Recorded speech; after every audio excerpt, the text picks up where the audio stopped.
मुझे पता भी नहीं था। मुझे बस इतना पता था कि वे खांस रहे हैं, उनकी आवाज़ जा रही है, जैसे कफ में थोड़ी सी धूल हो। ये ऐसा नहीं था। आप देख सकते थे बालू और मिट्टी के कण उनके फेफड़ों से बाहर आ रहे थे। शायद पहली बार मैंने उन्हें कहते सुना, मुझे जाना होगा, मुझे जाना होगा।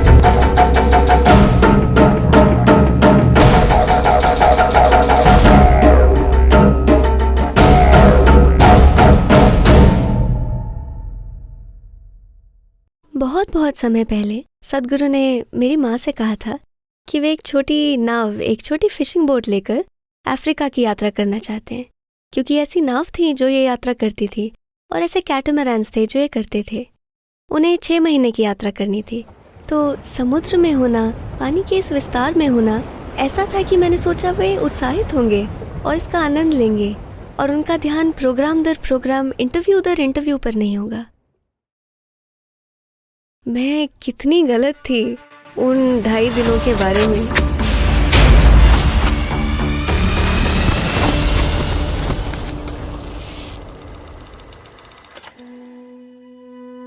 तो जब हम रियाद पहुंचे, ये हमारे लिए चौंकाने वाला था, क्योंकि हर जगह बस रेगिस्तान था और मैंने खुद ऐसा कभी नहीं देखा। हम सब बस में थे और उस बस में हम सब बैठे हैं और हम मुश्किल से विंडस्क्रीन के बाहर देख सकते हैं और हम बाहर देखकर सोच रहे हैं, ओह सब धुंधला सा ही लग रहा है। ये धुंध जैसा ही था, सुबह के कोहरे की तरह। सिर्फ बस से उतरने पर ही आपको पता चलता है कि ये कोहरा नहीं है, ये धूल है, ये रेत है, ये रेत के बारीक कण है। और हम ये बालू का तूफान चारों ओर देख रहे हैं और हम नहीं जानते कि सदगुरु इसके बीच कैसे चलाएंगे।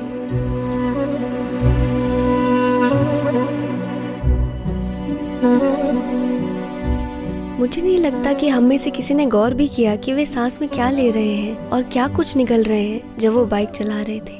और मुझे लगता है सच में मुझे ऐसा एहसास हुआ जब हम जहाज पर चढ़े। तो हमने ओमान से जामनगर के लिए एक जहाज लिया और कम से कम मैं यही सोच रही थी कि उनके लिए 3 दिन की छुट्टी की तरह होगा। तो हम बोट पर आते हैं और हम वहाँ कुछ समय के लिए थे। क्रू से मिले, कैप्टन से मिले। पहले दिन हम बिल्कुल ठीक थे और फिर दूसरे दिन जब हमने उन्हें सुबह देखा तो वो ठीक नहीं लग रहे थे और मैंने पूछा, आप सोए कि नहीं? उन्होंने कहा, मैं ठीक हूँ और खांसने लगे। और जब उन्होंने थूका तो उसमें कफ में बालू और मिट्टी के गोले थे, बस थोड़ा सा नहीं, जैसे कफ में थोड़ी सी धूल हो। ये ऐसा नहीं था। आप देख सकते थे बालू और मिट्टी के कण उनके फेफड़ों से बाहर आ रहे थे। मुझे पता भी नहीं था कि इतनी रेत किसी के फेफड़ों में जा सकती है और इस तरह से बाहर आ सकती है। उन्हें ये रेत के गोले खांसते देखकर पता नहीं क्या उनके फेफड़ों को कुछ हो गया है। क्या ये गंभीर बात है? क्या हमें डॉक्टर बुलाना चाहिए? क्या बात है? मुझे पता भी नहीं था। मुझे बस इतना पता था कि वे खांस रहे हैं, उनकी आवाज जा रही है। वो एक बार में कुछ मिनट से ज्यादा बोल नहीं पा रहे हैं और जब वे बोलते हैं तो धीरे बोलते हैं। और हम पता करने की कोशिश कर रहे हैं, आप ठीक हैं? क्या आपके लिए कोई दवा लाए? वो मुझसे पूछ रहे हैं, तुम ठीक हो? मैं ठीक हूँ, तुम ये छोड़ो, तुम जाकर देखो कि सबने खाया कि नहीं, सब ठीक है कि नहीं। और मैं उन्हें देख रही हूँ, वे इतने कमजोर हो गए हैं और वो बैठते तो आराम से वापस खड़े नहीं हो पा रहे हैं। उन्हें ये इस हालत में देखना हैरानी में डाल देने वाला था। लेकिन इस सब के बीच में भी वो कुछ नहीं कह रहे हैं। वो बस कहते, मुझे बस थोड़ा आराम चाहिए, मुझे कुछ लिखना बाकी है, मैं ठीक हूँ। लेकिन आप देख सकते हैं कि वो ठीक नहीं है। मुझे एहसास हुआ कि उन्हें बहुत तेज बुखार था। जब भी वे खांसते, अगर हम उन्हें टिश्यू देते तो टिश्यू में रेत के कण निकलते।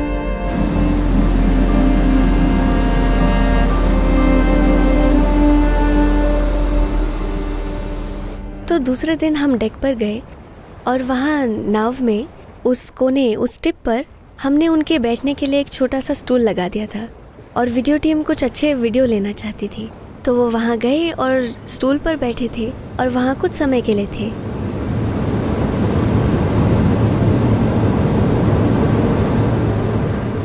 और शायद पहली बार मैंने उन्हें कहते सुना, मुझे जाना होगा। वे उठे और पूरे रास्ते रेलिंग पकड़े रहे और वापस अंदर गए।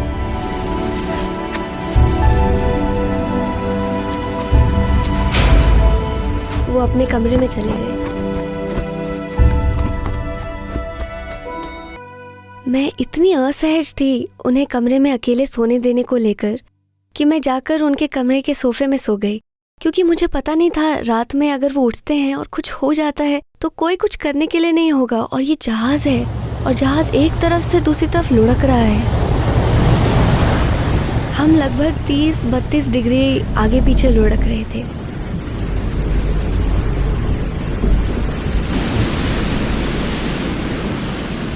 ये हम सभी के लिए एक मुश्किल यात्रा थी, लेकिन खासकर उनके लिए, क्योंकि वे पहले से ही बीमार थे और आप ढंग से आराम नहीं कर सकते क्योंकि आपका शरीर लगातार हिल रहा है।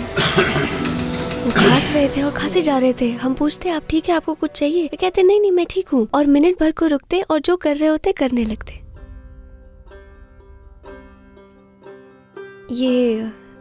ये देखना इतना तकलीफदेह था।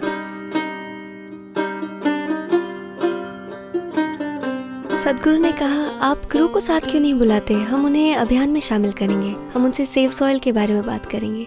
इसलिए हमने क्रू को उनकी मीटिंग एरिया में बुलाया जो कि नीचे था। वे बैठे और सेव सॉइल के बारे में बात करने लगे और उनकी आवाज खोने लगी।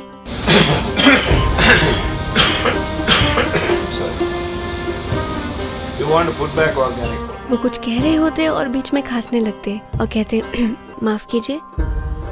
And he was not able to get full sentences out in the way that we are so used to seeing him.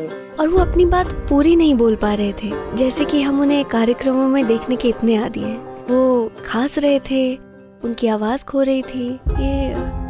इसे देखना बहुत मुश्किल था। तो कुछ देर बोलने के बाद उन्होंने कहा क्यों ना हम पहले वीडियो चलाएं, फिर हम बात करेंगे।